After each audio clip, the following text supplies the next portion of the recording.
Good morning guys. Coffee tayo.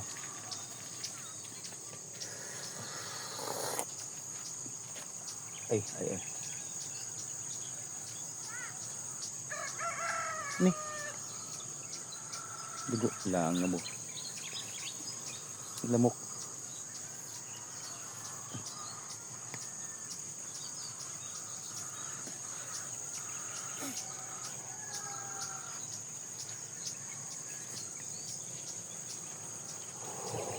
Sarap dito guys. Mga pangaga. Kape.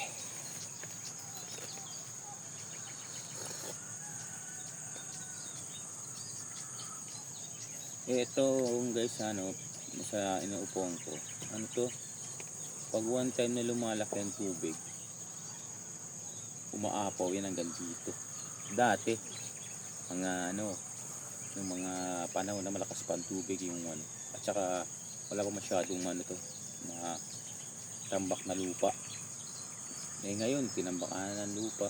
Pero yung mga yan, adabo-damo, natural na yan. Ito bago lang to. Sarap pahingahan to guys. Pag inom, pag umiinom kayo, pwede gusto matulog tanghali rito. Kaso ang lamig dito na. Kaya nakasambra nga ako. Ay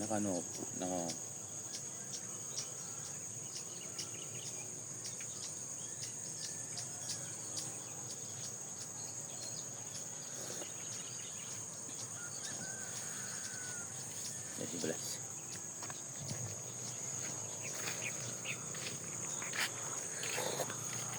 Oh, bless. Ika, Bin Laden ka. Oh, 1 week to. Kahapon lang.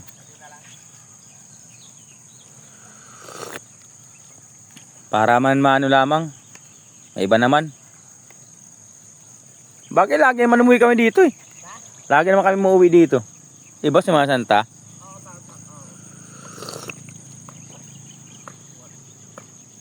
Di man pwedeng Bicol, malayo eh. Pero pag-ipunan yan. Para kahit isang beses lang doon. Sorsogon.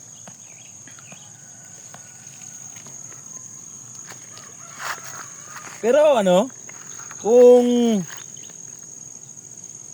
lang, yung to dito, malamang sa Bicol ngayon. Kasi hindi ako nang tiyahin mag-drive eh. Till 300. Mayroong timing. Na ako dito. Plano. Sabi ko wag na lang, next time na lang.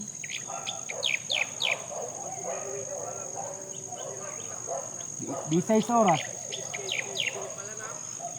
Di 6 oras. Oo. Kaya una ba may mag-inom? Dila akong Ponso. Baka bili pa ako. Kaya ba ka sa'yo? Sa'yo?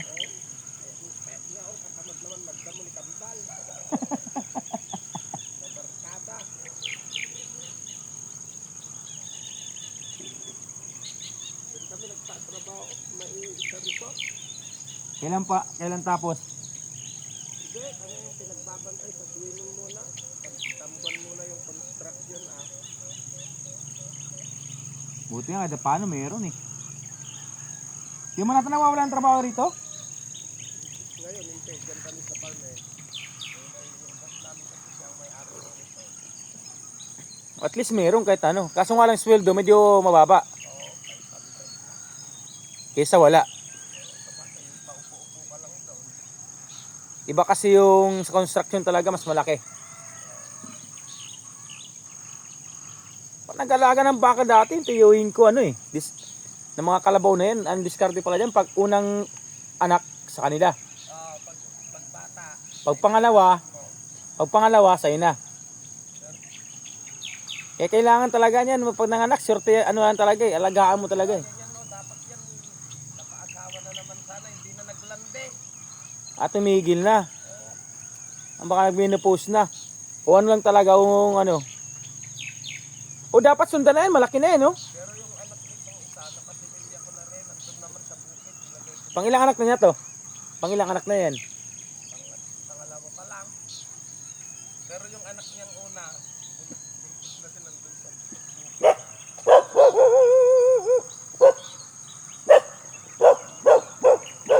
Yeah, kung may time ka, puta. Ah.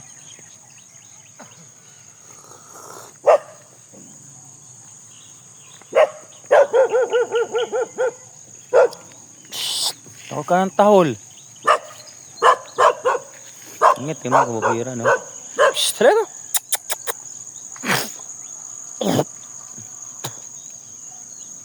Halaga. Tawag ka ng tahol dyan.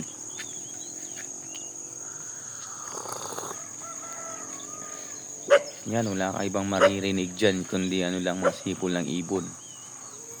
Ang kasarap magpasya dito. Minsan, eh.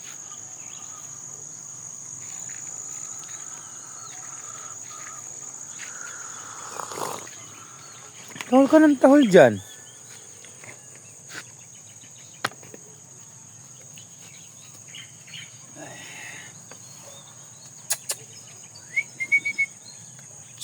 Hindi ka na.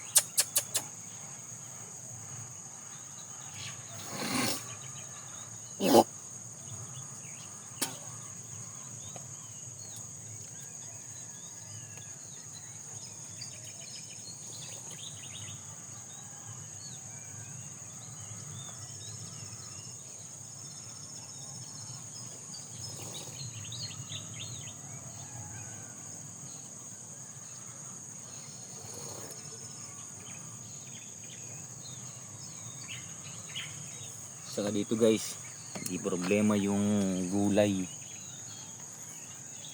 Makalaga ng mga hayop, walang problema. Kasi may pwede ka mag-open ka maglaga ng mga hayop dito. Marami. Kaya dun mamaya. Ipakita ko sa inyo dun yung ano. Kasi dito may isda ka na. May isda ka na, meron ka pang ano, meron ka pang mga tilapia, bulig, hito. Pag-aalaga lang yung mga butas-butas dito. Kasi guys, itong pakita ko sa inyo yan. Yan guys, so yan. Yung sinasabi ko sa inyo yan.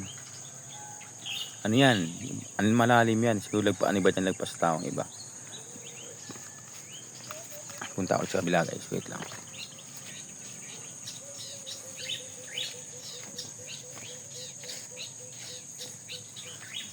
Yan guys. Lagpas tao yan. Ano ba dyan? Yan, lagpas taong iba dyan. Yan, ayan. Yung gumagalaw-galaw na yung mga ano yan. Tapos ito, may mga isla yan. Kay tatay ito. Kay lolo yan, kay lola. Lolo ng anak. Kay biyanan ko yan. Itong butas hanggang dun. Yan kami nagkaka. Pero bago ako umalis dito guys, kakarasin ko yan. Tutulong sa pagkaras sa kanila para makita yung ano. Kasi marami, ano yan. Ang iba, tiyempong may isda. Ang iba naman. Pero di ka dyan masisiro. Lagi may isda yan. Lagi may isda. Ano yan?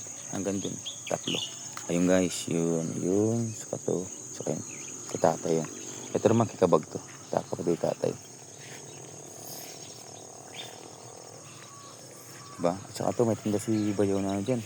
Sitaw. Ayan. Yan. Sitaw. Yan. Sitaw. Sitaw yan.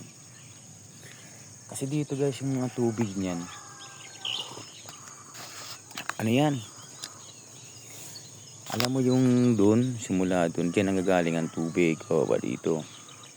Ito, mapupuno yan hanggang doon sa gilid na yan. Hanggang dito lang, hanggang tuhod mo lang yung tubig yan dito dati. Tuwing ano yan? Tuwing January hanggang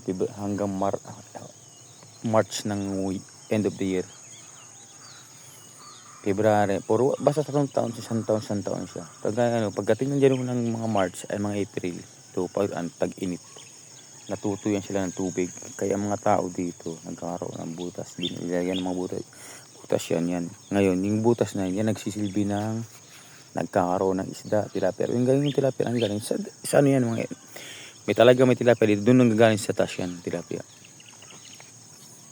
Tapos ngayon, pag nag-ano, dyan pagalimba, di matumagal na, dyan magkakaroon, nilalagyan ng mga ano, buha, ng mga ano, ito yan. Pag sa ilalim yan, maraming ganyan yan. Kaya pag one time na maraming ganyan, hindi, kahit pingwitin mo yan, hindi mo ako basta-basta yan eh. Maraming hito dila dyan. Hindi ka na sisuro dyan. Kaya dito ang pag-ulam dito, walang problema sa araw-araw pag gano'n. Ngayon, siyempre kami, hindi man araw-araw ganyan ang ulam. Siyempre, bibili ka rin ng gusto mo.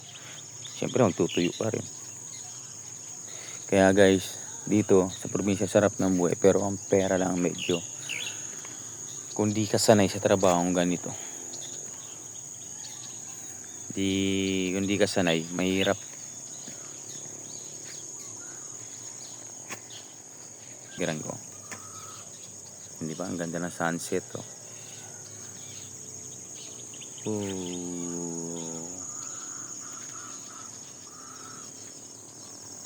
Diba?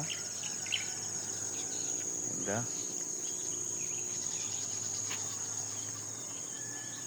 Yan guys. Kape muna ako. Mamaya pupunta kami sa bayan. Bibisitahin namin si tatay. Guys, please support your YouTube channel and Reels and Facebook. And thank you guys. Maraming salamat. Love you.